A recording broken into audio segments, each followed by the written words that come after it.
Okay, we are back from break. It is 6 p.m. and we are picking up with our third public hearing, which is a public hearing for the comprehensive plan docket item CPA-4 capital improvement program.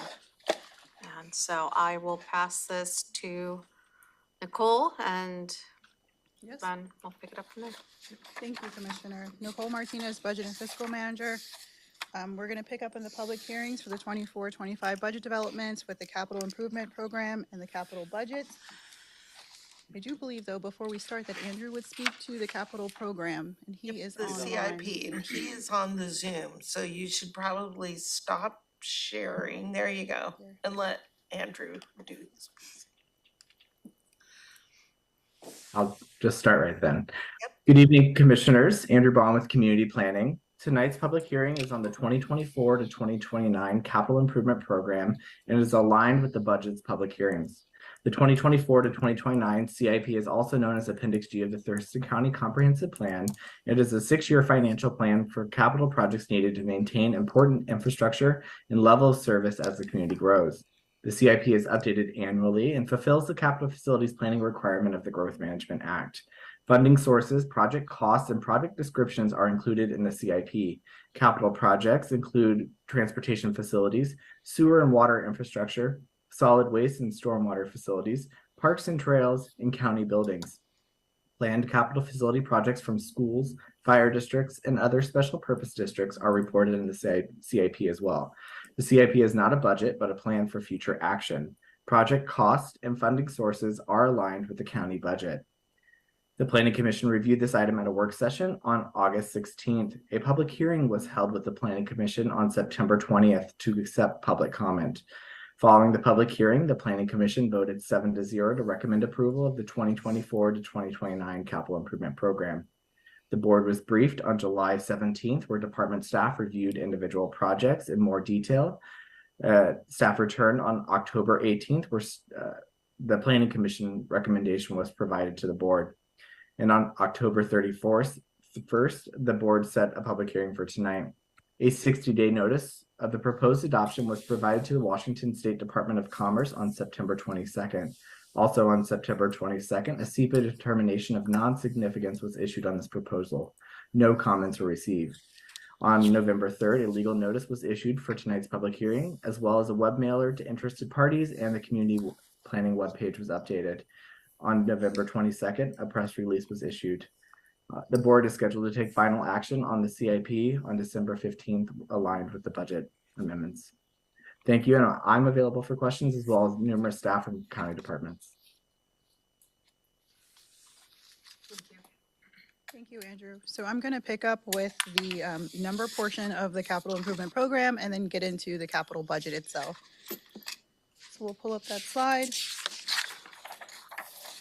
Just to jump right into the 2024-2029 capital improvement program, this is speak to what Andrew was speaking to.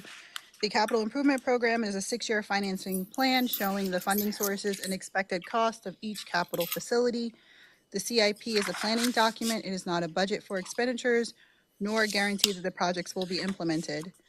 This chart here before you breaks out the expenditures by category listed into the CIP over the 6-year span. There is a $263 million budget, $263.2 million budget for the capital improvement plan over a 6-year span, with the majority of the projects being in transportation, about 36%, and 39% being in general government facilities. The other categories listed here are parks and solid waste, as well as water and sewer, storm and surface water projects.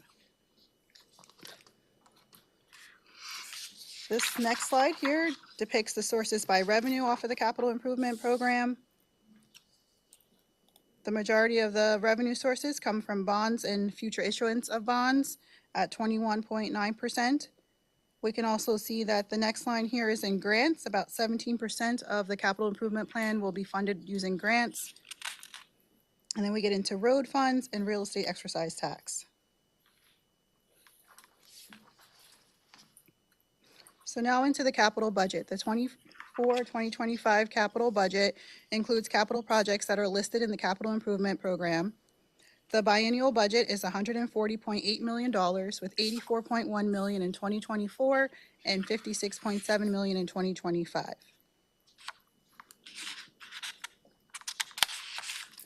The $140.8 million capital budget is spread out through the listed categories right here, with transportation being at 33.6 and general government facilities being at 38.3. The capital budget aligns with the capital improvement program, but is over a 2-year span. The capital budget also includes revenue sources. These revenue sources are broken out into 3 categories: intergovernmental revenues, charges for goods and services, and other financing sources. You will see here that over the 2-year span, the capital sources are $49 million. So these are the recognized revenues in the biennium. There are also fund balance that is included inside the budget that incorporates the difference between the $140.8 million to cover all capital projects inside the capital budget. And that leads us to our next slide, where this includes the fund balance. So this shows $140.8 million, which is exactly what the expenses are also inside of the capital budget. We can see here that 34.4% is going to be covered by bonds and future issuance of bonds. The next amount is through solid waste and tipping fees. That covers projects that are listed within the capital budget. 11.8% is between other federal, state, and local agencies, grant revenues, or funding that we get from certain areas such as state grants or ARPA, also Transportation Improvement Board. These are the type of sources that are categorized in that area.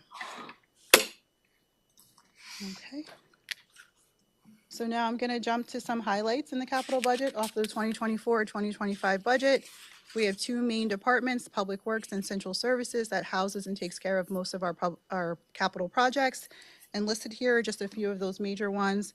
We have the Country Club Road Northwest at Green Cove culvert replacement, We also have Marvin Road Phase 1, which is the 22nd Ave to Union Mills Road, Johnson Point Road, Hawks and Perry Road intersection improvements. I'm going to skip down to a couple more here. We have the WARC reconfiguration. We also have the Thurston County infrastructure upgrades. We have the corrections facility camera upgrades inside of our county buildings, also some countywide security improvements, and the Mottman complex remodel. These are a few of the highlighted capital projects within the 24 and 25 budget. It's not a complete list, though. It is not a complete list. So the next slides here are a complete list, and so I'm not going to go through every single one of these projects here, but this is a complete list of all the capital projects listed inside of the 24-25 biennium that Central Services will be in control of. So those would be our government facilities. And a few here, just the fairgrounds building infrastructure improvements, family juvenile court improvements, Tilly pump house improvements, Tilly Sky Bridge repairs. So these are those Central Service Department capital projects. You can skip over courthouse, mansard, roof, major maintenance. Mr. Pettit here. Right. Okay, and so the next 4 slides are a list of the capital projects that Public Works is going to be manning for the biennium. This is ADA improvement program, the Black Lake Belmore Road Bridge approach repair, 183rd Ave Phase 1, US 12 to Sargent Road. If we go to the next slide, this is Grand Mound clarifier. Number 2, rebuild and recoding, Cannondale Park restroom replacement. There's the overlay for 2025. If we go to the next slide, we'll see this is the trail connectivity program is listed here. Stormwater facility improvement program, stormland acquisition and conservation program, the WARC site security, and again, the site reconfiguration. And then the last slide here is Woodard Creek retrofit site 1 and site 4.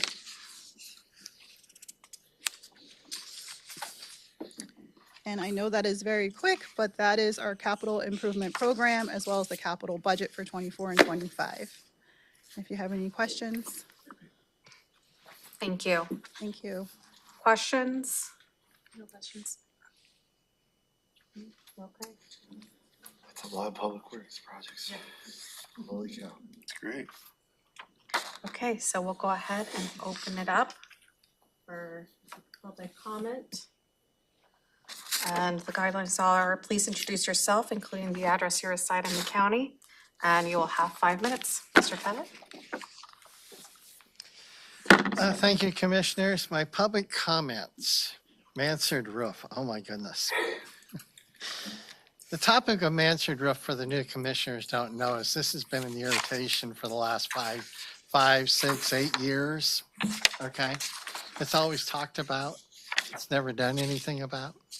And one of the funny parts when I went through the project list this particular year was, I was taking a look and there's a plan to actually deal with the roof structures under this new capital facility plan. But here's the unique part. Having been a contractor, been multiple projects and everything, apparently we want to do the renovation of the buildings before we decide to fix the roofs. That is like backwards. You got to have the roofs so you have everything underneath covered. You know, it's a common sense thing. And the mansard roofs, yeah, that was something that should have been done long ago. Now, I guess when it comes down to the capital projects, one of the things I like about the capital project program is that, you know, it's a constant changing, moving element. And I'm going to grab my phone because I took a picture of something I want to read to you. Couldn't get my doggone computer to load everything up I wanted to, but I did get a picture of this. And the reason why I'm reading you this particular picture is because, of course, that's if I can find it now. Here we go. The unique part about a capital facility program is almost just about 1 year to, well, not to the day, that happened on the 13th last year. A resolution repealing and replacing Appendix G of the Thurston County Comprehensive Plan, also known as the Capital Improvement Program. The old one goes away. It doesn't exist. It doesn't exist from 2010 or 2015. Those went away. They were repealed. You can't call them a project on your capital facility plan, which also means that you shouldn't be paying bonds for a project that's not on the plan. The next part, which I'm going to mention here, is the unique nature. If you actually take a look at this document, it is probably one of the best documents you can look at because, although you don't see it in front of you right now, every single item, every project has a designated funding source on it. Designated. So, like the bond program that we're making payments on, that's for the major infrastructure project that's going to be happening with the county facility buildings up there. But its funding source is not REIT. It's quite clear it is not REIT, and you can't be using REIT to fund something that's not what it's called to be funded with. But this supports part of what I've been talking about. This is a great document. I don't have to agree or disagree. It's a constant moving thing. Thank goodness our county's being progressive and moving forward. I do have some concerns about the past and maybe spending some of the money that has been brought in. I talked about the term color of money the other day. One of them being, of course, park impact fees. They couldn't be used for maintenance or operations. Well, there's a concern about that. Can't be used for maintenance or operations in the current time either, or future time. So to follow the process of color of money, it has to stay the same color from the day it was collected till the day it's spent. It can't be just having an operational transfer that changes it from one thing to something else. The Capital Improvement Program is a document that helps address the needs as we're going forward. Do we need more parks? Absolutely. When was the last time we actually bought a park? Boy, I'm not sure. We may have had one since you were born, okay? We don't buy parks anymore. We just basically find a way not to pay for maintaining them. So, I approve. I agree. And when we repeal the current one and replace it, it repeals everything. They no longer exist and we move forward. Thank you. Thank you. Okay, and I'm seeing on Zoom, and those are all staff, unless they would like to provide public comment. Nope. Okay. Nicole? Thank you, commissioners. That's all I have for this section of the public hearing. The next Okay. one is supposed to be at 6:15. Thank you. Any questions for Nicole? I don't think so.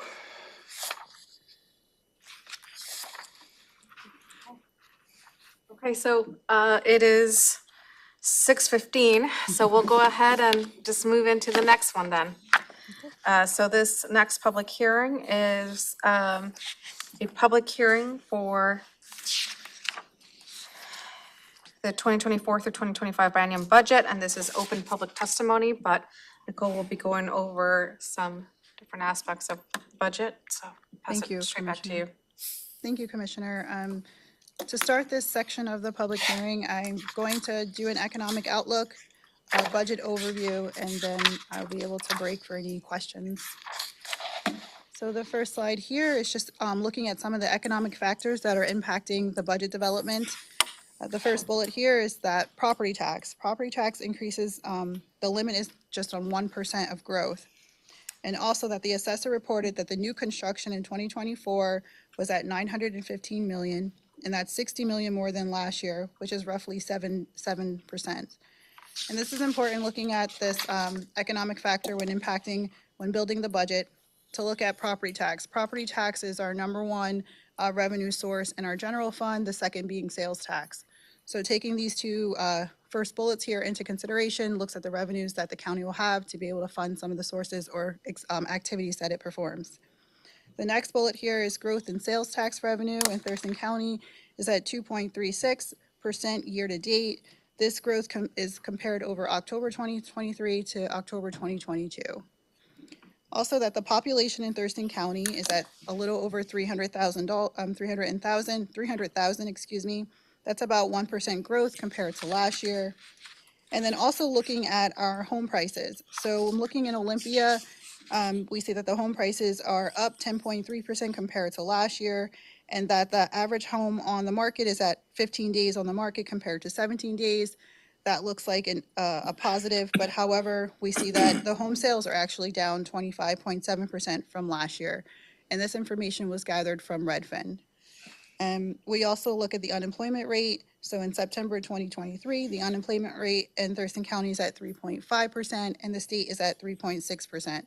So this information is letting us know that the economy continues to recover. However, there are still concerns with inflation, and it's remaining high, and that is impacting some of the revenue and the expenses that we see in the county, and how we're going to develop the budget going forward, what we can take into account when we're looking at revenues and expenses and what activities we can fund.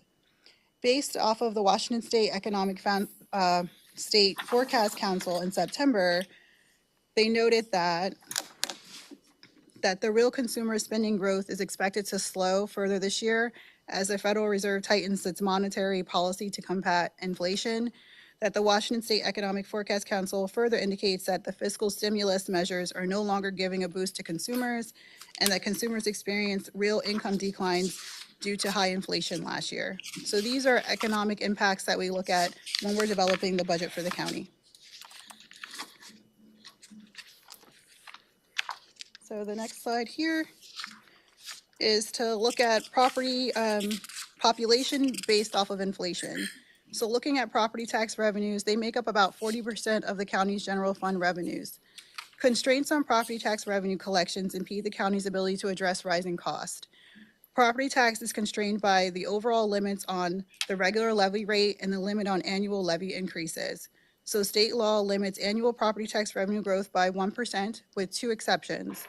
The first exception is the addition of new construction to the tax base, and the second exception is for a voter-approved levy lid, which allows for growth to exceed 1%. However, Thurston County does not have a levy lid, and the 1% limit is challenging to our tax growth and the costs that we're able to fund based on our population. So this growth here shows that, or excuse me, this chart here shows population in blue and inflation in the pink area. And we can see where our population compared to inflation over the years, especially in 2022 and 2023, we can see how the inflation is impacting and that large impact compared to population and our ability to be able to fund certain activities based on inflation and the cost of doing business. So the next slide is to get into our sales tax revenue, and this speaks to our year-over-year growth at 2.36%. This chart here shows that our percent, this is based off month, so it starts back in August of 2008 and it goes out to August 2023. And we see that the revenue here, based on the percent change, that we can see that in certain months that the revenue is either decreasing or increasing, but we see a substantial increase in 2021 and our sales tax revenues. And then we see this leveling off per month out in the year, out in September, where we're looking at now. And this greatly impacts the revenues that come into the general fund and the activities that we can fund based on those activities within the general fund. So I'll jump also into the sales tax. So this slide here is a deep dive into what's going on right now as in October. So this is the sales tax, again, is the second largest source of revenue to the general fund. And what this chart here is showing that the retail trade, it makes up about 39% of our revenues that come in from sales tax. And we know the year-over-year growth for retail trade was down about 3.4% in this month. And this is a trend that we've seen over the year where our sales tax is not increasing what we've seen in the past. And these are some of the indicators, for instance, in retail trade, which makes up such a large portion of our sales tax, that it's actually decreasing. One positive to our sales tax revenue, however, is that the revenue from construction, which makes up about 26% of our total sales tax, is actually coming in a lot larger or greater than we had anticipated, which is allowing for the growth in sales tax, however, not a substantial increase in sales tax. So now I move over to Thurston County's unemployment rate, which again is at 3.5%, and that is down 0.7% from 4.2%, which was reported in September. And so this is an October's representation of reporting of our unemployment. And this again is close to what the state is reporting at 3.6%. The lowest ever. At least in the last 35 years. Yeah, but I think it is the lowest recording.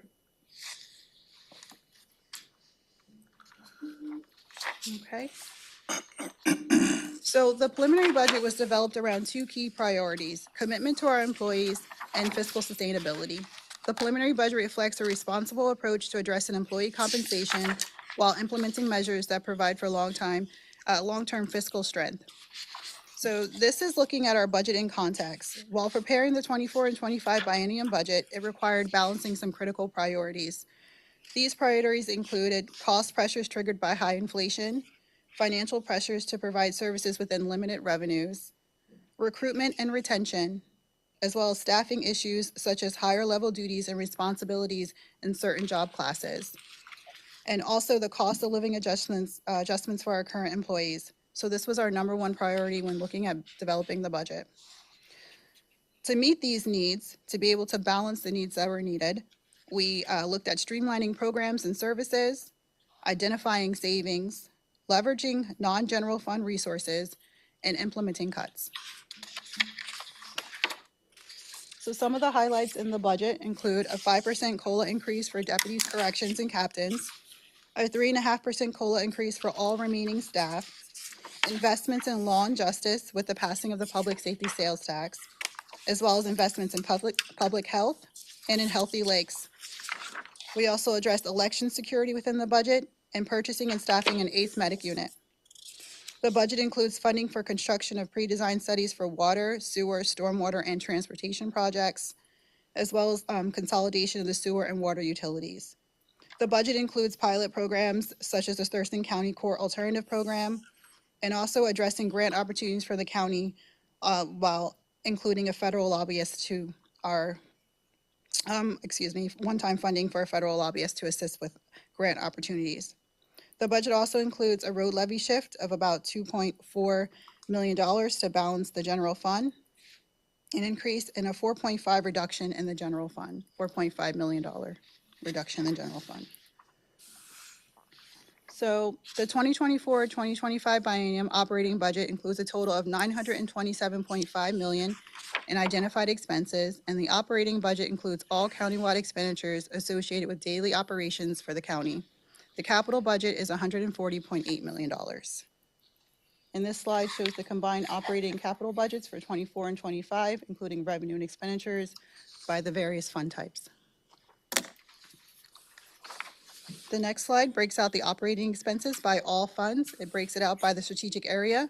The different areas here are economic vitality, general government, health and human services, internal services, law and justice, and legislative. We can see for all of the funds, our major expenses are in economic vitality, health and human services, and law and justice at $471.8 million in 2024 and $456 million in 2025. Law and justice makes up about 25%, and health and human services, 22% of our overall expense budget, operating expense budget. These are the revenues associated with all of our operating expenses. So in 2024, we have $408.3 million in revenues, and in 2025, $412.4 million in revenues. We can see that taxes make up about 46% of our revenue sources, and 30% of our revenue sources comes from charges of goods and services. And this includes all funds. So looking at all funds, the next is to look at our total county workforce compared to the population. We can see that over the years, starting in 2010, that our total FTEs outpaced our population. However, when we get to 2023, we can see that our total FTEs for the county are in line with our population. And again, this is across all funds. So it's looking at all expenses and population. So all of our FTE across all funds. Can I ask a question really quick? Yes, Commissioner. So does this include the contract positions as well that we have? For 2023, yes. Okay, so to get into the operating expenditures just for the general fund, for 2024, the expense budget is $132.9 million. In 2025, it's $133.4 million, with a majority of expenses in the general fund going to law and justice at 73%. The next category there is general government at 11%.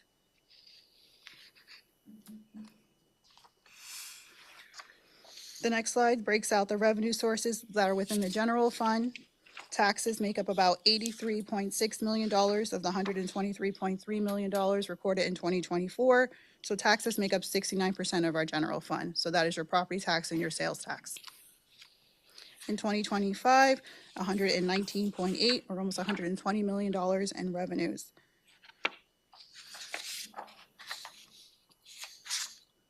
So the next slide here is our annual percentage change in general fund revenues.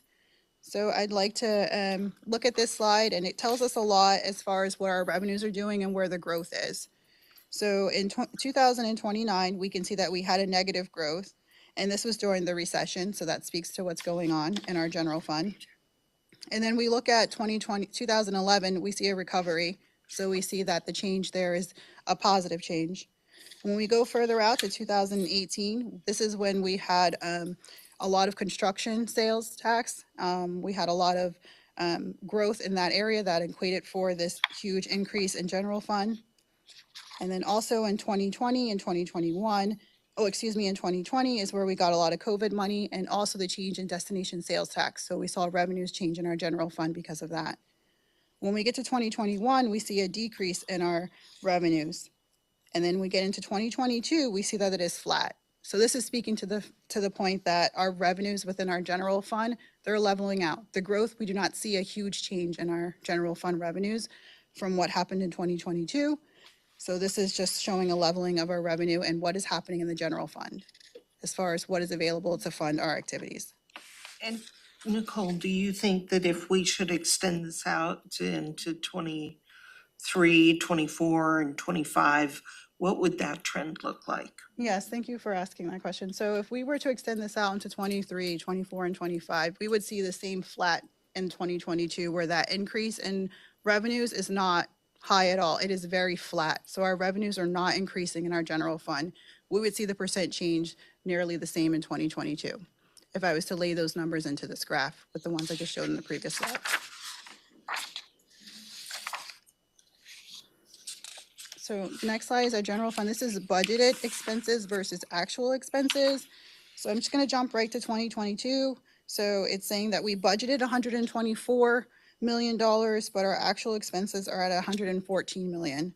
What this graph is showing us is that our actual expenditures are a lot less than what we're budgeting. So we see a reversion in our general fund that we could use as a consistent model to look going forward to be able to find ways to streamline some of our expenses and make sure that we can take care of some of the other activities that are going through. So that's what this graph looks to. Can I ask a follow-up to that? Yes. So we're seeing a $10 million reversion, and is that due just because of staffing? We heard during presentations that there were issues with recruitment, and so vacancy savings, yeah. So is this the result of that? Yes, Chair. So to answer your question, yes, that is what we're seeing. The reversion is based on vacancy savings. We're seeing a lot of positions not filled, and we're seeing that reversion in the general fund. Okay, so general fund, historic revenues and expenses. So we can see here in the green is the expenditures. I'll drop to 2022. The expenditures are 113 million, where the revenues are coming in at 117 million. So we budget based on the economic factors that I showed in the beginning of the presentation, to the best of our knowledge with the information that we have, and the expenses that are projected based on information from the departments and offices. But what we're seeing in the general fund, when the actuals are coming in, that our expenses that actually come in are way below our revenues. And so we're able to sustain that going forward, and we're looking to be able to build that into the budget. Is that, so when you say we're looking to be able to build that into the budget, you're suggesting we're gonna be changing something about the way we build the budget? Yes, Commissioner, I'm sorry yes. So no, we will not be changing the way that we budget. This is the way that we budget now. Right. Right, so. I'm just making sure. Your phraseology confused me a little bit, but I got it. Okay, thank you. I would say, though, Yes. that in the coming years, as we discussed in the work sessions for the budget, for the general fund in particular, we are anticipating spending more than the revenue that we anticipate bringing in, because we do have a large fund balance, and we are following the plan that the board has laid out a few years ago to bring that fund balance down. So we've got a very high fund balance. Beginning fund balance this year was over 40 million, I think. Yes, 41 The million. ending fund balance is predicted to be right around 34 million. And we predict that with the budget that we're recommending to the board, that we continue to spend down until a leveling occurs, and you'll see that in a future graph. So long as you're not using those surplus funds for like ongoing expenses, is like payroll and that's. Right. You try to carefully align one-time revenue with one-time costs. But what you'll see in a graph that's coming up is that we built up quite a substantial fund balance during the COVID years because of the influx of the COVID money. And the board has made some decisions to bring that fund balance down. So whereas in prior years, as the graph shows, we've been spending less than the revenue, coming into 23, 24, and 25, you see that trend will not continue. Thank you. Because we built up this huge fund balance, we're spending it down now. Just, your point is right on point. So just in the most simplistic terms, you've got a ton of one-time money. Yeah. But all your needs are ongoing. Yeah. So what do?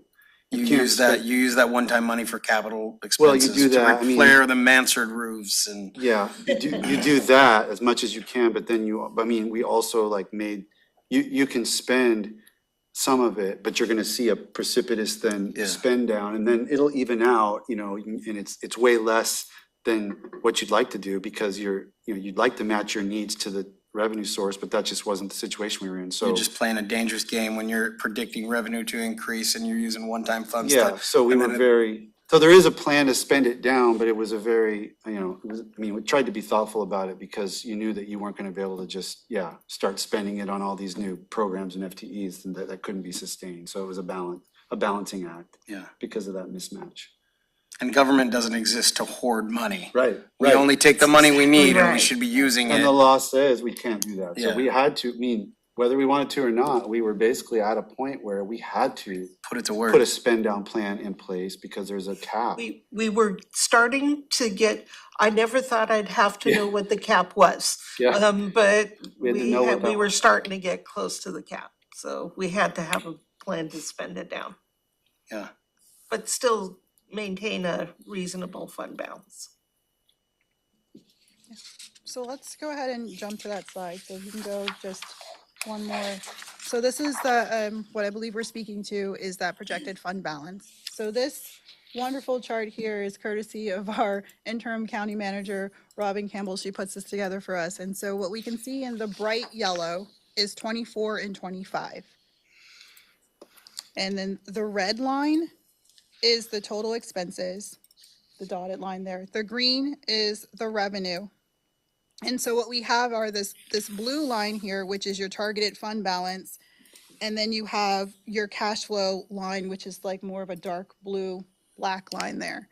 And so when we're looking at developing the budget, we're bringing up this model in real time to see what our revenues that we're projecting, the expenses that we put into the general fund, to be able to balance that and to predict or to plan for that spend down that we were just speaking to. And so this model before us includes what I have been speaking to you about concerning the revenues and expenses in the preliminary budget. And we see that we are above our 2-month reserve, our targeted fund balance here at the end of 2025. However, we can see in the years going out that we will be below that 2-month target, but this is a plan that we are trending to spend down, and we can continue to come back and look at this at the biennium and make adjustments as necessary depending on what happens in the economy.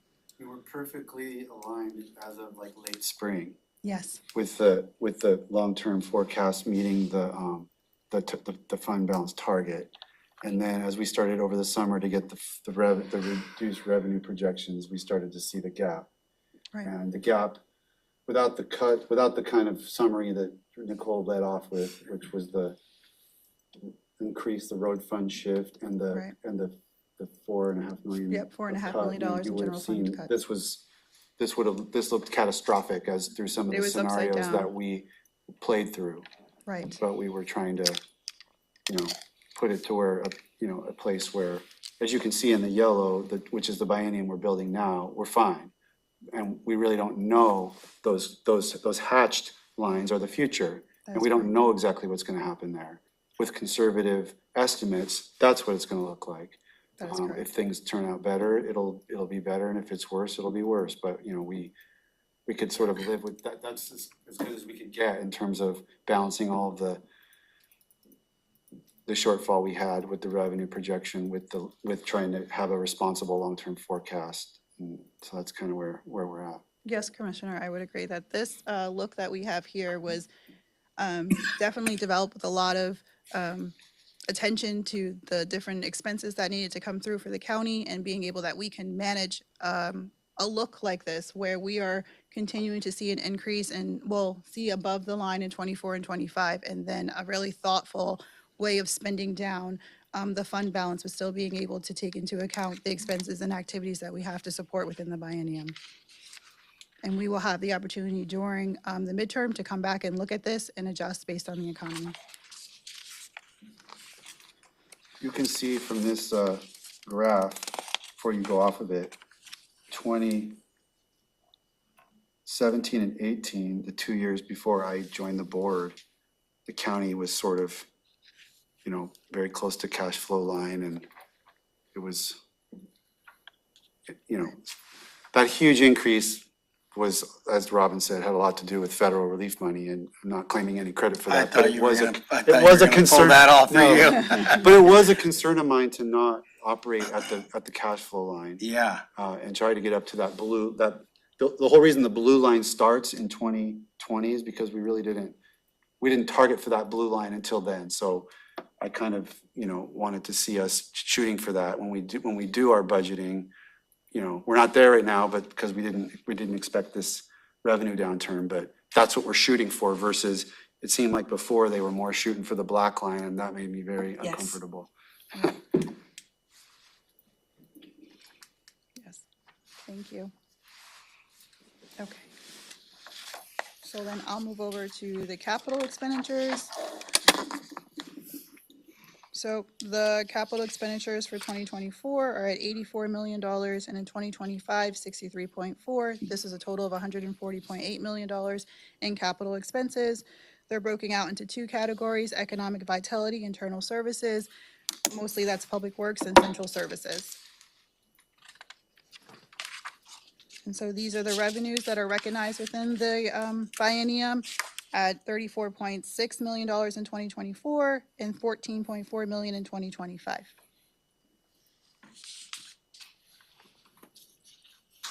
And that is all that I have as far as opening up the 6:15 public hearing. Thank you. Thank you. Any questions for Nicole? no.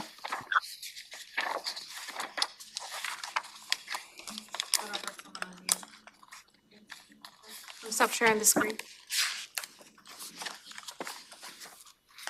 Commissioner Edwards, any questions, sir? No, ma'am. I've got it. Thank you. Thank you. Okay, Thank you. perfect. Okay, we'll go ahead and have the public hearing. So please introduce yourself and the address you reside in, and you have 5 minutes.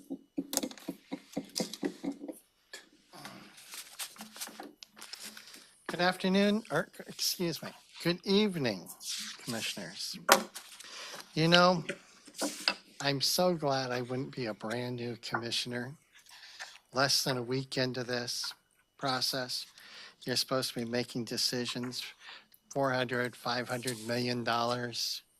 Something that these other commissioners have had a whole year of looking at. And as I mentioned before, there's certain things that I certainly don't think is appropriate that you should be taking on some responsibility, because decisions have consequences. And, a lot of people don't realize that you're not just approving one budget here. You're approving multiple budgets, multiple fund changes. Okay, I'll be very clear. Biggest objection I have to seeing what I've been looking at through the budget process is a term that you use for operating transfers. There's no transparency in the word operating transfers. It's never actually came up before in a budget part, except all of a sudden this has come up this year. Nobody wanted to expose that. You guys, you commissioners are the ones that should be deciding about operating transfers, not staff, not deciding that, well, we'll move this money here and we'll move that money here and we'll move that and that. That means that you're walking in a level of trust to believe that somebody's doing everything correct. And if they're not, you're also walking in that level of trust of saying, I'm willing to pay the price. So my response is, although I certainly think Commissioner Menzer and Mejia have had a full year of looking at this and taking a look, and they are certainly involved and should make decisions, and Commissioner Edwards should be involved with making decisions. I would encourage both of the other two of you to back away from it and let the other commissioners make the decision with the, I'd say hundreds of pages, but it may be thousands of pages worth of material they've consumed over the last year to get to a decision process. Now, all of that being said, a few notes I don't like.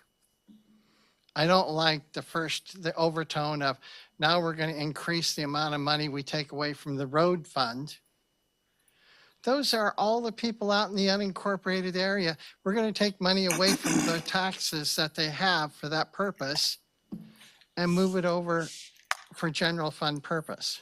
That's not truly a balanced budget.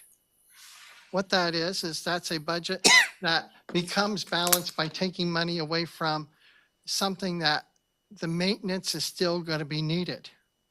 Don't think the wear and tear goes away just because we take the tax dollars away. Those roads are wearing down. And I mean, I certainly don't want Jennifer to think I'm patting her on the back or anything, but she does a heck of a job over there at the Public Works Department. But you can only work with the money you have. Now, and part of her, I'll use my term again, colored money, that's for that, is being taken away and put over here to become other colored money. It's all taxpayer money. It's not just some type of freelance, we get to decide what we want to do. Now, in closing, I'm kind of going to mention one more very significant part here. This is a biennial budget. You can add to it the second year, but you don't have the right to take money away from any of the budgeted items. It's not how it works. So if there's a downturn, you need to be able to swallow it up. The larger balance is probably an important thing. It's nice to have so much money, we need to be spending it down, but we don't have enough money to make the bond payment from the general fund, which is where it should be coming from. It needs to be changed. You need to use the right funds for it. And I think that as you consider and move into some more comments tomorrow, I think you'll see that this is far too complicated to decide because you got a few pieces of paper pointing at you and it feels good. It isn't about feeling good. It's about making some major decisions. And for that, I'm going to say good luck. Thank you. I am not seeing anyone else here for public comment. I'll open it up to commissioners for any questions for Nicole. Nicole, anything else you'd like to add before I open it up? I would like to just say thank you, and that this was a long process, but a very detailed and thoroughly thought through process, and we're excited to keep moving forward with the budget process. Thank you. Thank Any you. questions from commissioners? No questions, Madam Chair. Thank you. Okay. It is 6:47. Adjourned.